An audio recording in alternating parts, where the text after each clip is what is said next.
Bismillahirrahmanirrahim. Assalamualaikum warahmatullahi wabarakatuh. Waalaikumsalam warahmatullahi wabarakatuh. Gimana kabarnya anak-anak? Alhamdulillah baik. Baik. Alhamdulillah kabar baik. Tapi Ibu belum dengar suara semangatnya nih. Kalau Ibu tanya gimana kabarnya, kalian jawab Alhamdulillah luar biasa. Allahu Akbar. Bisa dipahami anak-anak? Bisa, Bu. Ibu tanya sekali lagi ya. Gimana kabarnya anak-anak? Alhamdulillah luar biasa. Allahu Akbar. Masya Allah, hebat-hebat sekali ya anak-anak Ibu.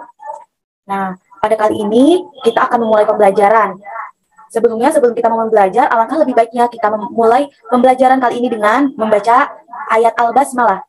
Bismillahirrahmanirrahim. Sebelumnya, Ibu akan absen terlebih dahulu. Ada Armila Hindawati. Hadir, Ibu. Dewi Sulastri. Hadir, Bu. Ilyas Novel Faiz. Hadir, Bu. Setiana. Mungkin terkendala jaringannya anak-anak. Siti Jumiana. Hadir, Bu. Siti Nurfadilah. Hadir, Bu. Siti Korotul Aini. Hadir, Ibu. Cynthia. Mungkin terkendala jaringannya anak-anak. Siva. Nah, alhamdulillah pada hari ini anak-anak semua telah hadir dan siap mengikuti pembelajaran pada pagi hari ini. Sebelumnya Ibu akan share screen terlebih dahulu tentang materi yang akan kita pelajari pada pagi hari ini. Apa sudah terlihat? Sudah, Bu.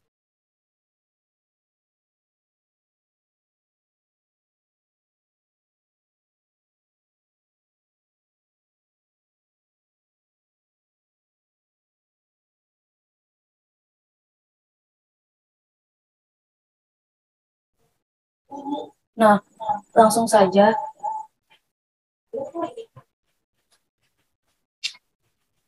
Jadi pada pagi hari ini kita akan mempelajari mengenai tema 5 yaitu pahlawanku dengan subtema 1 yaitu perjuangan para pahlawan. Nah, jadi langsung saja sebelum kita memulai pelajaran alangkah lebih baiknya untuk menimbulkan rasa semangat dan cinta kita kepada para pahlawan yang terlebih dahulu. Mari kita menyanyikan lagu Satu Nusa Satu Bangsa secara bersama-sama. Ibu bilang 1, 2, 3 langsung kita nyanyikan bareng-bareng ya. 1, 2, 3. Satu nusa, satu bangsa, satu bahasa kita. Tanah air pasti jaya untuk selama-lamanya. Indonesia tercinta, Indonesia tercinta, nusa bangsa dan bahasa kita bela bersama. Kemudian harapan Ibu dengan kita menyanyikan lagu nasional ini menimbulkan rasa nasionalisme yang ada di dalam diri kita serta menghargai sebagai bentuk menghargai para pahlawan. Nah, agar kita lebih bisa memahami pembelajaran pada pagi hari ini, Ibu akan membacakan tujuan pembelajaran hari ini. Adapun tujuan pembelajaran hari ini adalah sebagai berikut. Yang pertama, dengan melakukan literasi teks tentang Raja Punawwarman melalui PowerPoint, siswa mampu menjawab pertanyaan dengan benar. Yang kedua, setelah menjawab pertanyaan berdasarkan teks, siswa mampu menceritakan kembali isi cerita dengan menggunakan bahasanya sendiri secara rinci.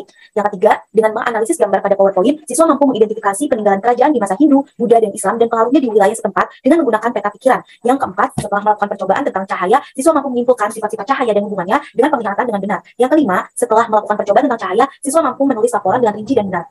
Adapun fokus pembelajaran kita pada pagi hari ini yaitu lebih fokus kepada pembelajaran IPA-nya yaitu mengenai sifat-sifat cahaya.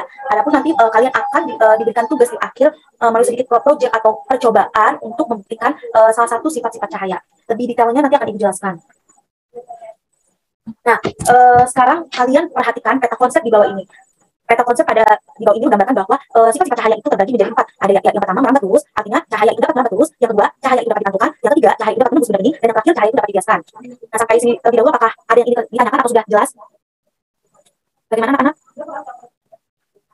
Mungkin sudah cukup jelas ya. Penjelasan Ibu akan lanjut. Nah, untuk lebih memahami pemahaman kalian, simak video berikut ini. Halo semuanya, kembali lagi di channel Halo Edukasi. Pada kesempatan kali ini, kita akan membahas mengenai sifat-sifat cahaya.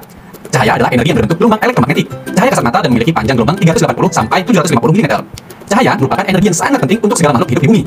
Tanpa cahaya, kehidupan di bumi tidak akan dapat berjalan dengan sempurna, karena semua makhluk hidup tergantung pada adanya cahaya, baik itu hewan, manusia, atau tanaman. Berikut ini beberapa sifat-sifat cahaya yang harus diketahui. 1. Cahaya merambat lurus. Sifat ini dapat kita lihat ketika cahaya matahari masuk ke suatu ruangan melalui celah seperti pintu atau jendela. Segala cahaya merambat lurus dapat kita lihat dalam kehidupan sehari-hari karena memberikan keuntungan pada manusia. Contoh lain dari cahaya merambat lurus adalah cahaya senter yang berbentuk garis lurus dan cahaya mercusuar di pinggir pantai. 2. Cahaya dapat dipantulkan. Ketika suatu benda terkena cahaya, cahaya tersebut akan mengenai benda dan dipantulkan. Pemantulan cahaya dapat dibagi menjadi dua, pemantulan teratur dan pemantulan baur. Pemantulan teratur adalah ketika pantulan dari pemantulan yang bergas cahayanya sejajar. Pemantulan ini dapat terjadi jika cahaya mengenai benda dengan permukaan rata dan mengkilap atau licin seperti cermin. Oleh karena itu, cermin dapat memantulkan cahaya paling sempurna dalam pemantulan teratur, baik itu menggunakan cermin cembung ataupun cermin cekung. Karena cahaya dipantulkan dengan arah sejajar, bayang benda dapat dibentuk dengan baik. Contoh dalam kehidupan sehari-hari adalah ketika kita bercermin. Pemantulan baur atau difus adalah ketika cahaya memantul ke segala arah secara tidak teratur karena adanya berkas cahaya yang memantul pada permukaan kasar atau tidak rata. Contohnya adalah pemantulan cahaya pada tembok, kayu, batu, dan tanah. 3. Cahaya dapat dibiaskan. Pembiasan cahaya adalah ketika cahaya merambat ke segala arah. Ketika cahaya merambat melalui dua medium yang memiliki kerapatan optik yang berbeda, maka cahaya akan mengalami perubahan arah lambat. Beberapa contoh cahaya yang dapat dibiaskan adalah pensil ketika dimasukkan ke dalam gelas berisi air jernih, ikan dalam akuarium yang akan terlihat lebih besar dan dekat, kolam atau sungai dengan air jernih yang akan terlihat dangkal, melihat bintang dengan teropong, dan melihat benda kecil menggunakan lup atau mikroskop. 4. Cahaya dapat diuraikan. Ketika cahaya diuraikan terjadi yang namanya dispersi cahaya. Contoh paling mudah dari sifat ini adalah terbentuknya pelangi yang biasa muncul setelah hujan turun. Contoh lainnya adalah gelembung sabun yang memiliki banyak warna setelah terkena cahaya dan cakram warna yang membentuk warna putih jika diputar. 5. Cahaya dapat menembus benda bening. Segala benda bening dapat ditembus oleh cahaya, termasuk mika, plastik, kaca, air jernih, dan botol bening. Sifat ini dapat dibedakan menjadi 3: benda bening, benda translusen, dan benda tidak tembus cahaya. Benda bening atau benda transparan adalah segala benda yang dapat ditembus atau dilewati cahaya. Benda bening kemudian meneruskan segala cahaya yang mengenainya. Contohnya adalah kaca bening dan air jernih. Benda translusen adalah benda-benda yang hanya dapat meneruskan sebagian dari cahaya yang diterimanya, tidak semua cahaya. Contohnya adalah air kotor atau air keruh dan bohlam susu. Benda tidak tembus cahaya atau opaque adalah benda gelap yang tidak dapat ditembus oleh cahaya sama sekali. Benda ini hanya dapat memantulkan cahaya yang mengenainya. Contohnya adalah kayu, tembok, dan besi. Nah, mungkin tadi penjelasan dari video, Ibu akan lebih singkat menjelaskan mengenai sifat-sifat cahaya. Jadi cahaya bagi kehidupan manusia itu sangatlah penting. Kita tanpa adanya cahaya, kita tidak akan bisa hidup karena cahaya yang akan membantu proses penerangan, yang dapat membantu penglihatan kita dan dapat menerangi bumi, menyinari bumi di pagi hari maupun di malam hari dapat dibantu dengan cahaya seperti lampu. Nah, langsung saja Ibu jelaskan sifat-sifat cahaya yang di sini yang akan Ibu jelaskan mengenai lebih fokus terhadap 4 sifat cahaya. Yang pertama, cahaya merambat lurus, dapat dipantulkan, dapat dibiaskan, dan menembus benda bening. Nah, yang pertama yaitu cahaya merambat lurus.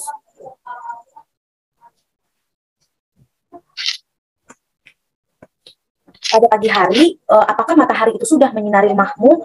Nah, kalian coba amati matahari tersebut, bagaimana arah rambatan cahaya yang masuk melalui celah-celah jendela rumah kalian. Nah, agar dapat mengetahui bagaimana arah cahaya tersebut, kalian coba melakukan percobaan sebagai berikut ini, yaitu percobaan menggunakan 3 karton tebal dan lilin. Yang pertama, lubangi bagian tengah ketiga karton tersebut, letakkan karton-karton dengan posisi 3 lubang tersebut sejajar dengan cahaya lilin tepat di belakang lubang. Perhatikan apa yang terjadi, lalu coba menggeser posisi setiap karton sehingga setiap lubang menjadi tidak sejajar. Perhatikan perbedaannya. Sifat cahaya yang merambat lurus ini dimanfaatkan manusia pada lampu senter dan lampu kendaraan bermotor. Adapun percobaan yang tadi Ibu jelaskan, bisa kalian bayangkan atau bisa kalian lihat seperti gambar yang di samping ini. Jadi salah satu pembuktian cahaya merambat lurus atau manfaat cahaya merambat lurus itu digunakan dengan pada lampu senter atau lampu kendaraan bermotor. Jika kalian lihat, lampu kendaraan bermotor itu memiliki salah satu sifat cahaya yaitu merambat lurus. Nah, yang ada sifat cahaya yang selanjutnya yaitu cahaya menembus benda bening. Selanjutnya coba kalian amati ketika kalian berjalan di bawah cahaya matahari. Nah, kemanapun ketika kalian berjalan, selalu diikuti oleh bayangan kalian sendiri. Nah, bayangan-bayangan tubuh akan hilang ketika kamu masuk ke dalam rumah atau berlindung di balik pohon yang besar. Bagaimana bayangan tubuhmu itu dapat terbentuk? Nah, jadi prosesnya itu, bayangan terbentuk itu karena cahaya tidak dapat menembus suatu benda. Ketika cahaya mengenai tubuhmu, cahaya dapat menembus tubuhmu sehingga terbentuklah bayangan. Begitu pula ketika cahaya mengenai rumahmu dan pohon besar. Sekarang amati sebuah gelas bening, sorotan dengan lampu senter gelas bening itu, apakah ada bayangan gelap di sekitar gelas tersebut? Nah, pasti ada ya teman-teman atau anak-anak. Nah, cahaya senter dapat menembus gelas itu merupakan salah satu sifat cahaya, yaitu cahaya dapat menembus benda bening. Jadi ketika kalian melihat bayangan kalian di jalan ketika terpancar sinar matahari, kalian sudah tidak bingung lagi, itu merupakan salah satu sifat cahaya, yaitu cahaya menembus benda bening. Selanjutnya yaitu cahaya dapat dipantulkan. Nah, mungkin kalian mengalami mati lampu di rumah kalian. Nah, ketika itu di sekeliling rumah kalian tentu saja gelap gulita. Nah, orang tua akan menyalakan lilin atau menggunakan lampu senter untuk melihat sekeliling rumahmu. Nah, coba kamu sorotkan senter ke dinding kamarmu yang gelap itu. Nah, kamu akan lihat cahaya senter dipantulkan baur atau tidak teratur oleh dinding. Nah, mengapa itu bisa demikian? Nah, sekarang lakukan kegiatan berikut ini. Lihatlah teman sebangkumu melalui cermin. Temanmu dapat terlihat di cermin karena cahaya yang berasal dari temanmu dipantulkan ke cermin. Nah, kemudian oleh cermin dipantulkan kembali ke mata. Hal ini merupakan salah satu sifat cahaya, yaitu cahaya dapat dipantulkan jika mengenai suatu permukaan.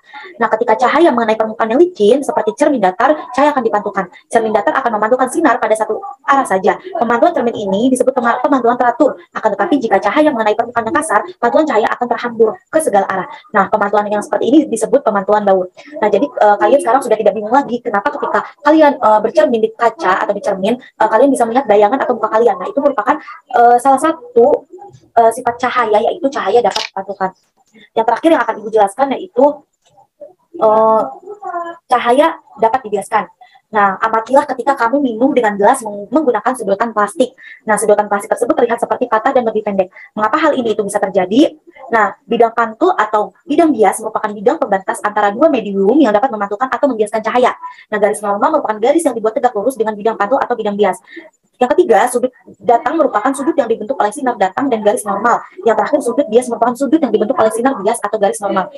Singkatnya, ketika kalian minum di gelas, lalu kalian letakkan sedotan di dalam gelas itu, lalu kalian lihat dari samping, itu kalian lihat sedotan itu tampak seperti patah, atau kalian bisa lihat seperti gambar di samping ini. Nah, mengapa sedotan itu bisa terlihat lebih seperti patah, seolah-olah patah? Itu merupakan manfaat atau salah satu sifat cahaya, itu cahaya dapat dibiaskan. Nah, mungkin penjelasan Ibu cukup sampai di sini. Selanjutnya, apakah ada yang ingin bertanya? Mungkin sudah cukup ya, cukup dipahami dan dijelaskan. Nanti juga akan Ibu share di grup WhatsApp mengenai bahan ajar yang kita pelajari pada pagi hari ini, serta lembar kerja peserta didik atau LKPD. Nah, sekarang akan Ibu jelaskan LKPD atau lembar kerja peserta didik. Jadi setelah ini akan Ibu bagi menjadi 4 kelompok, di mana satu kelompok ini terdiri dari 8 orang. Jadi di dalamnya akan ada latihan LKPD atau lembar kerja peserta didik yang akan Ibu kirim juga di grup WhatsApp itu. Ada tema 5 yaitu pahlawanku dengan subtema 1 perjuangan para pahlawan, pembelajaran 1. Nah, sebelum kalian mengerjakan, kalian harus mengisi identitas peserta didik. Di sini nama kalian tulis nama kelompok kalian, kelasnya, serta nomor absen dan pelajarannya. Nah, adapun petunjuk LKPD ini, yang pertama, sebelum kalian mengerjakan, kalian alangkah lebih baik berdoa terlebih dahulu. Yang kedua, tulis identitas diri pada kolom yang disediakan, kolom ini ya, anak-anak. Nah, selanjutnya ketiga itu, jika minta bimbingan orang tua jika tidak dipahami, kalian bisa menanyakan ini kepada orang tua jika memang ada yang kurang dipahami, atau kalian bisa langsung tanyakan ke ibu juga. Yang keempat, bekerjalah dengan penuh tanggung jawab dan juga penuh dengan kejujuran. Jadi tidak ada diskusi antar kelompok yang lain, kalian harus mengerjakan dan fokus diskusi kepada teman-teman kelompok kalian. Nah, yang kelima yaitu hasil belajar fotokan dan kirimkan ke grup WhatsApp. Nah, jadi alat yang dibutuhkan untuk proyek atau tugas kali ini, yang pertama, kalian harus mempunyai buku siswa tema 5, yaitu pahlawanku kelas 4, dan ini pasti Ibu pastikan kalian sudah mempunyainya. Yang kedua, peralatan menulis atau ATK. Yang ketiga adalah smartphone, karena akan mengupload atau kalian akan mengirim tugasnya di WhatsApp, mengirimnya di WhatsApp terus. Nah, adapun alat yang dibutuhkan sudah ya. Nah, yang pertama itu alat bantu dan sumber belajar. Yang pertama 3 karton tebal, 1 lilin, 1 senter, 1 gelas, 1 lampu senter, 1 pensil, dan 1 isolasi. Ini untuk barang-barang yang isolasi. Nah, yang pertama ada percobaan pertama. Alat bantunya itu 3 karton tebal dan lilin. Yang pertama, lubangi bagian tengah ketiga karton tersebut, letakkan karton-karton dengan posisi 3 lubang tersebut sejajar dengan cahaya lilin tepat di belakang lubang. Yang ketiga, perhatikan apa yang terjadi, lalu coba menggeser posisi tersebut, posisi setiap karton sehingga setiap lubang jadi tidak sejajar. Perhatikan perbedaannya. Jadi singkatnya kalian akan melakukan atau membuat percobaan seperti di gambar ini dengan bahan yaitu 3 karton dan lilin. Itu percobaan yang pertama. Kesimpulannya kalian tulis di kolom yang sudah Ibu sediakan. Nah, adapun percobaan ketiganya, alat bantunya itu gelas bening berisi air bening dan pensil. Yang pertama yaitu percobaan menggunakan pensil yang setengah bagian panjangnya berada di dalam gelas berisi air. Yang kedua, amati pensil dari sisi samping luar gelas. Yang ketiga, bagaimana penampakan dan besar pensil dibanding aslinya. Yang sudah seperti yang Ibu jelaskan sebelumnya juga, yaitu percobaan ini menggambarkan atau menjelaskan mengenai salah satu sifat cahaya. Jadi kalian akan melakukan percobaan tersebut. Lalu kesimpulan dari percobaan itu akan kalian tulis pada kolom yang telah Ibu berikan. Nah, setelah kalian melakukan percobaan, dari 2 percobaan tersebut, di atas, identifikasikan 3 sifat cahaya dan tuliskan 4 sifat cahaya tersebut pada kolom di bawah ini. Jadi kalian tulis kesimpulan secara umumnya ke dalam kolom yang telah Ibu sediakan. Nah, jadi bagaimana anak-anak, apakah sudah dipahami? Mungkin saya, kalau tidak ada pertanyaan, jadi kalian selamat mengerjakan, akan Ibu kirim juga melalui WhatsApp group lembar kerja peserta didiknya. Jadi lembar kerja peserta didik ini, percobaan kalian buat dalam bentuk video, lalu kalian kirim ke grup WhatsApp, lalu minggu depannya kalian akan menjelaskan kembali di depan atau mempresentasikan kembali di depan teman-teman kelas.